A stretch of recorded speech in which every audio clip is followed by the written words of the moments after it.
छत्तीसगढ़ के बस्तर संभाग से माओवाद के खिलाफ निर्णायक लड़ाई की एक बड़ी खबर सामने आई है। सुरक्षा बलों ने माओवादी उग्रवाद को पूरी तरह समाप्त करने की दिशा में अंतिम चरण की तैयारियां तेज कर दी हैं।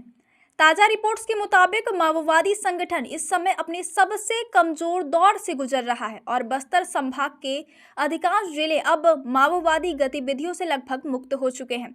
एक समय था जब बस्तर के सभी 7 जिलों में माओवादी नेटवर्क फैला हुआ था, लेकिन अब हालात पूरी तरह बदल चुके हैं। कोंडागांव, बस्तर, दंतेवाड़ा, नारायणपुर और कांकेर जैसे जिले लगभग पूरी तरह माओवादी प्रभाव से बाहर आ चुके हैं। इन इलाकों में सक्रिय रहे अधिकांश कैडर या तो सुरक्षा बलों के दबाव में सरेंडर कर चुके हैं या फिर पूरी तरह निष्क्रिय हो गए हैं। माओवादी हिंसा का असर अब केवल दक्षिण बस्तर के बीजापुर और सुकमा जिलों के कुछ सीमावर्ती इलाकों तक ही रह गया है। रिपोर्ट्स के मुताबिक फिलहाल माओवादी संगठन की केवल 6 एरिया कमेटियां ही सक्रिय मानी जा रही हैं। ये कमेटियां मुख्य रूप से बीजापुर और सुकमा के सीमावर्ती क्षेत्रों, इंद्रावती टाइगर रिजर्व के आसपास, तेलंगाना और आंध्र प्रदेश से सटे कुछ इलाकों तथा दंतेवाड़ा के सीमावर्ती क्षेत्रों में सिमटी हुई हैं। बस्तर क्षेत्र में अब माओवादी संगठन का सबसे बड़ा नाम दंडकारण्य स्पेशल जोनल कमेटी का सदस्य पापा राव ही बचा है, जिसकी तलाश में सुरक्षा बल लगातार अभियान चला रहे हैं।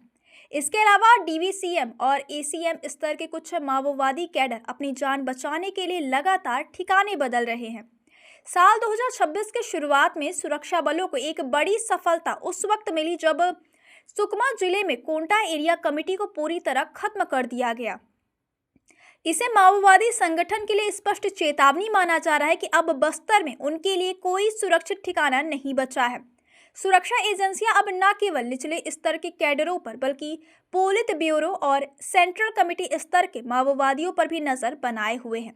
हालांकि वर्तमान में बस्तर में कोई भी शीर्ष स्तर का माओवादी नेता सक्रिय नहीं है, जिसके चलते संगठन की निर्णय लेने की क्षमता भी कमजोर पड़ गई है। बस्तर रेंज के पुलिस महानिरीक्षक सुंदर राज ने स्पष्ट शब्दों में कहा है कि माओवादियों को सरेंडर करने के लिए सीमित समय दिया जाएगा। इसके बाद उनके खिलाफ निर्णायक कार्यवाही की जाएगी। जानकारों का मानना है कि माओवादी 31 मार्च तक अंडरग्राउंड रहकर खुद को सुरक्षित रखने की कोशिश कर रहे हैं और इसके बाद किसी बड़ी घटना को अंजाम देकर अपनी मौजूदगी दर्ज कराने का प्रयास कर सकते हैं।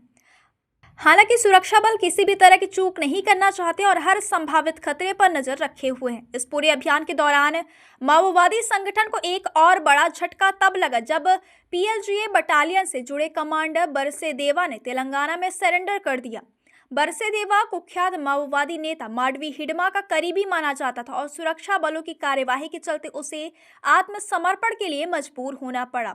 वर्तमान स्थिति यह है कि दक्षिण बस्तर के बीजापुर और सुकमा इलाकों में केवल 6 एरिया कमेटियां और लगभग 150 माओवादी कैडर ही बचे हैं, जिनमें से 60 पीएलजीए बटालियन से जुड़े बताए जा रहे हैं। ये कैडर तेलंगाना सीमा के पास सुरक्षित ठिकानों की तलाश में हैं।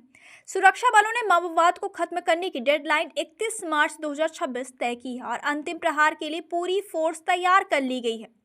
कुल मिलाकर बस्तर में माओवाद अपने अंतिम दौर में पहुंच चुका है और आने वाले दिनों में यह देखना अहम होगा कि बचे हुए माओवादी सरेंडर का रास्ता अपनाते हैं या फिर सुरक्षा बलों की निर्णायक कार्यवाही का सामना करते हैं। फिलहाल बस्तर में शांति और विकास की दिशा में यह एक निर्णायक मोड़ माना जा रहा है।